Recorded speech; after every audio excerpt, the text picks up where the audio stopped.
Aujourd'hui, randonnée à Bouillon, charmante cité touristique située dans l'Ardenne belge, à environ 5 km de la frontière française. Pour le départ de la randonnée, vous avez la possibilité de stationner sur les quais le long de la Semois, d'où on a déjà une vue sur le château. Ou faire comme nous, garer votre véhicule au pied de l'église dans la rue de la Prison, ce qui nous a valu d'être accueillis par l'hymne à la joie, interprété spécialement pour nous par le clocher.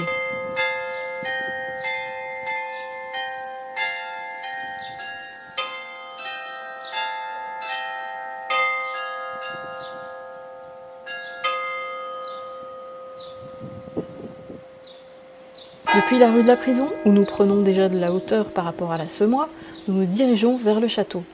Et oui, il va falloir grimper un peu. Heureusement, les escaliers sont ombragés car aujourd'hui il fait 35 degrés. Le château fort de Bouillon a été construit au Xe siècle. Il a appartenu à Godefroy de Bouillon qui l'a revendu pour financer son départ pour la première croisade vers Jérusalem. Le versant ouest du château est magnifique et offre des vues splendides sur de vastes zones vertes et sur la Semois. Nous descendons par ce versant. Arrivés le long du boulevard Vauban, nous pouvons contempler la Semois de plus près et constater que le château fort est bien érigé sur un éperon rocheux. D'ailleurs, il est probable que le nom de Bouillon signifie bosse ou bosselure, en référence à ce rocher justement. C'est ici que nous bifurquons pour entamer la promenade de la Ramonette qui nous conduira au point de vue du même nom. Donc vous avez bien compris, ça veut dire grimper sur un sentier en lacet, heureusement dans les bois, à l'ombre du soleil qui chauffe bien. Et au sommet, ça donne ça.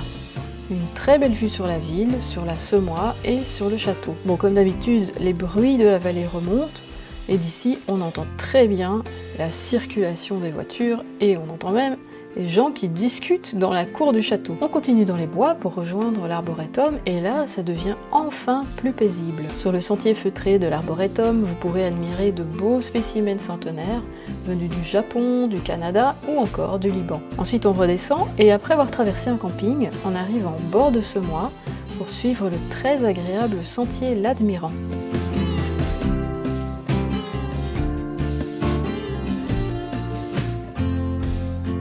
De retour sur le boulevard Vauban, nous avons fermé la plus grande boucle de la randonnée.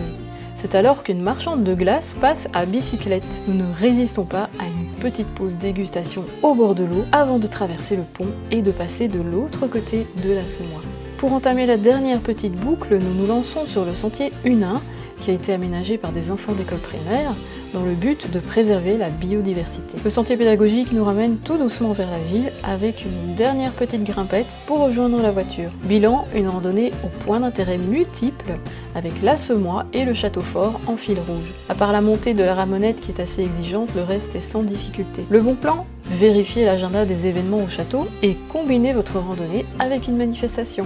Ensuite, venez raconter votre expérience dans les commentaires. Bonne promenade et à bientôt pour une prochaine slow rando.